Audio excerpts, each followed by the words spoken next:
V-Gold trusted gold buyers. మీరు తాకట్టు పెట్టిన బంగారాన్ని విడిపించి ఈ రోజు ఉన్న మార్కెట్ ధరకు కొనబడును. బెంగళూరు హులిమావులో దారుణమైన ఘటన జరిగింది. భార్యను అత్యంత పాశవికంగా కిరాతకంగా చంపి ముక్కలు చేసి సూట్ కేసులో పెట్టేశాడు ఓ కసాయి భర్త. ఆ తర్వాత అత్తమామలకు ఫోన్ చేసి మీ కూతుర్ని చంపేశాను అని ఒప్పుకున్నాడు. ఈ దారుణమైన ఘటన పోలీసులు కూడా నివ్వెరపోయేలా చేసింది.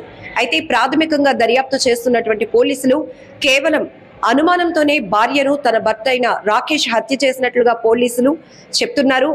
సంఘటనా స్థలానికి డీసీపీ సారా ఫాతిమా ఆధ్వర్యంలో కూడా టీం చేరుకుంది. అలాగే క్లోజ్ టీం కూడా చేరుకుని అక్కడ ఆధారాలు సేకరించే పనిలో పడ్డారు. అయితే ఇక్కడ హత్య ఎవరు చేశారు అనేది వెతకాల్సిన పని లేకుండానే భర్తే స్వయంగా అత్తమామల ముందు ఒప్పుకున్నాడు కాబట్టి ఫస్ట్ ఆ కోణంలో దర్యాప్తు ప్రారంభించారు పోలీసులు. అలాగే మిగతా కోణాల్లో కూడా ఈ కేసుని వేగవంతం చేస్తున్నారు దర్యాప్తుని కూడా పోలీసులు. ఇక్కడ చూడొచ్చు రాకేష్ అలాగే గౌరీ అనిల్ సంబేకర్ 32 ఏళ్ల మహిళ, వీళ్ళిద్దరు కూడా భార్యాభర్తలు ఓ ప్రైవేట్ కంపెనీలో జాబ్ చేస్తున్నారు. కేవలం అనుమానంతోనే తన భార్యను ఇలా చంపేశాను అంటూ అత్తమామల వద్ద అతను ఒప్పుకున్న తీరు ఇప్పుడు అత్యంత భయం కల్పిస్తోంది. మరొక వైపు అనుమానం పెనుభూతం అంటూ ఉంటాం. చాలా సందర్భాల్లో అనుమానం వల్ల చాలా మంది ఆత్మహత్యలు చేసుకోవడం, హత్యలు చేయటం, కట్టుకున్నటువంటి భార్యల్ని కడతీర్చడం, లేకపోతే భర్తల్ని ప్రియుడి సహాయంతో చంపేయటం, ఇలా అనేక రకాల కోణాలు, అనేక రకాల నేరాలు చూస్తూ ఉన్నాం. ఎంత దారుణం! వైవాహిక జీవితం అనేది ఎంత విచ్ఛిన్నమైపోతుందో కూడా కొన్ని ఘటనలు చూస్తే భయాందోళనకు గురి చేసిన పరిస్థితులు కూడా కనపడతాయి. ఇక్కడ బెంగళూరు హులిమావులో జరిగినటువంటి ఘటన కూడా అలాంటిది అని చెప్పొచ్చు. అలాగే వీళ్ళు దొడ్డకన్న హల్లిలో గత ఏడాదిగా ఉంటున్నారు. ప్రైవేట్ కంపెనీలో వీళ్ళిద్దరూ కూడా పనిచేస్తున్నారు భార్యాభర్తలు. అయితే తిను ఏమైనా ఎవిడెన్సెస్ సేకరించాడో లేకపోతే థర్డ్ పర్సన్ నుంచి మీ భార్యపై ఇలా కొన్ని ఎలిగేషన్స్ చేయటం దాన్ని నమ్మాడో బలంగా తెలియదు. కానీ అత్యంత కఠినంగా హృదయాన్ని మార్చుకొని ఇక్కడ చూడొచ్చు. ఆయన మెంటల్ కండిషన్ కూడా ఒక్కసారి మనం అర్థం చేసుకోవచ్చు. ఒకవేళ అలాంటి పరిస్థితి ఉంటే గనుక అతను ఏదైనా చూసున్నా తెలుసుకొని ఉండున్నా కూడా దానికి ఇంకొక మార్గం ఉంటుంది, వాళ్ళ భార్యని పనిష్ చేసేయడానికి. కానీ అత్యంత దారుణంగా 3 ముళ్ళు వేసి జీవిత భాగస్వామిగా చేసుకున్నటువంటి భార్యను కత్తితో నరికేసి ముక్కలు చేసేసి సూట్ కేసులో పెట్టి ఇంత దారుణంగా కొంతమంది వ్యవహరిస్తున్న తీరైతే మాత్రం చాలా భయం కొలుపుతోంది. ఇంకొక వైపు అసలు ఏమైపోతోంది వివాహ వ్యవస్థ, పెళ్లి వ్యవస్థ ఏమైపోతోంది, అసలు కల్చర్ ఎట్టిపోతోంది అనే పరిస్థితి కూడా విశ్లేషించుకోవాల్సినటువంటి సిచ్యువేషన్ వచ్చిందని చెప్పొచ్చు. ఇప్పటికే సైకాలజిస్టులు చెప్తున్నారు అసలు పరిస్థితులు బాగోలేదు. ఎక్కువ శాతం ప్రతి ఒక్కరు చిన్న చిన్న విషయాలను భూతద్దంలో పెట్టి చూస్తున్నారు.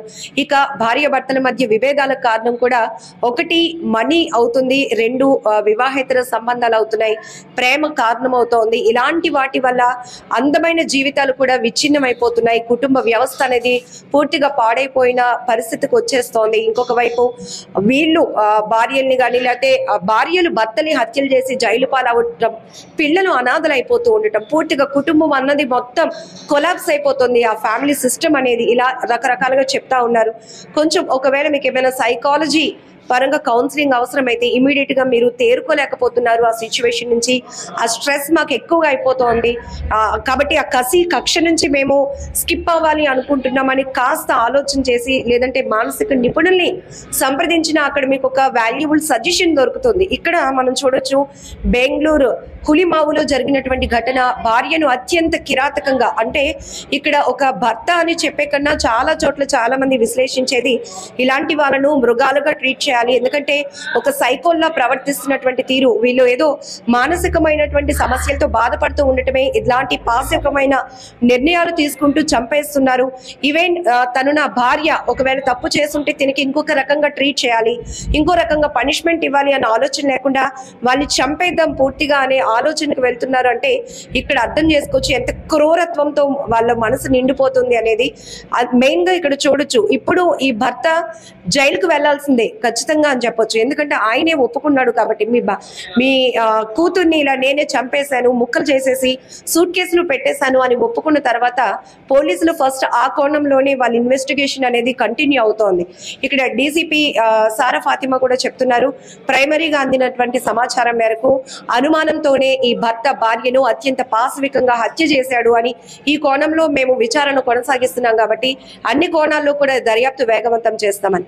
చాలా విషయాల్లో మనం చూస్తున్నాం, భార్యల్ని చంపేయటం, కుక్కర్లో ఉడకబెట్టేయటం ఇలాంటివి, అలాగనే ముక్కలు చేసేసి బాడీ పార్ట్స్ ఎక్కడో దొరకకుండా వేరే వేరే చోట్ల పెట్టేయడం, అంటే ఒక సైకోపాత్ మైండ్ సెట్ తో వీళ్ళు వెళ్తున్నటువంటి విషయాలు కూడా మనం ఒక్కసారి ఇక్కడ అర్థం చేసుకోవాలి. సో మీకు కూడా ఇలాంటి విషయాలపైన సమాజంలో మన రెస్పాన్సిబిలిటీ ఉంటుంది కాబట్టి ఈ కేసుని మీరు ఏ కోణంలో చూస్తున్నారు, మీ అభిప్రాయం ఏంటో కామెంట్ బాక్స్ లో మెన్షన్ చేయండి. మెయిన్ గా మాత్రం మానసిక నిపుణులు, సైకాలజిస్టులు చెప్తుంది మాత్రం ఎక్కువ శాతం వివాహేతర సంబంధాల వల్లే భార్య భర్తల మధ్య విభేదాలు, హత్యలు, ఆత్మహత్య ఘటనలు ఎక్కువ జరుగుతున్నాయి. ఎక్కువ శాతం క్రైమ్ రేట్ కారణాలు కూడా ఇవే అవుతున్నాయి కాబట్టి కౌన్సిలింగ్ తీసుకోండి. ఫ్యామిలీ మెంబర్స్ ఇద్దరు ప్రైవేట్ గా వెళ్లి కలవటానికి వాళ్ళ ఇష్యూస్ ని వాళ్ళ ముందు పెట్టి సజెషన్స్ తీసుకొని మీ లైఫ్ ని హ్యాపీగా లీడ్ చేయడానికి ట్రై చేయండి అని చెప్తున్నారు. సో ఇక్కడ కూడా బెంగళూరులో జరిగినటువంటి ఈ ఘటన మాత్రం చాలా బాధాకరం, అత్యంత పాశవికమైన ఘటన అని కూడా చెప్పొచ్చు.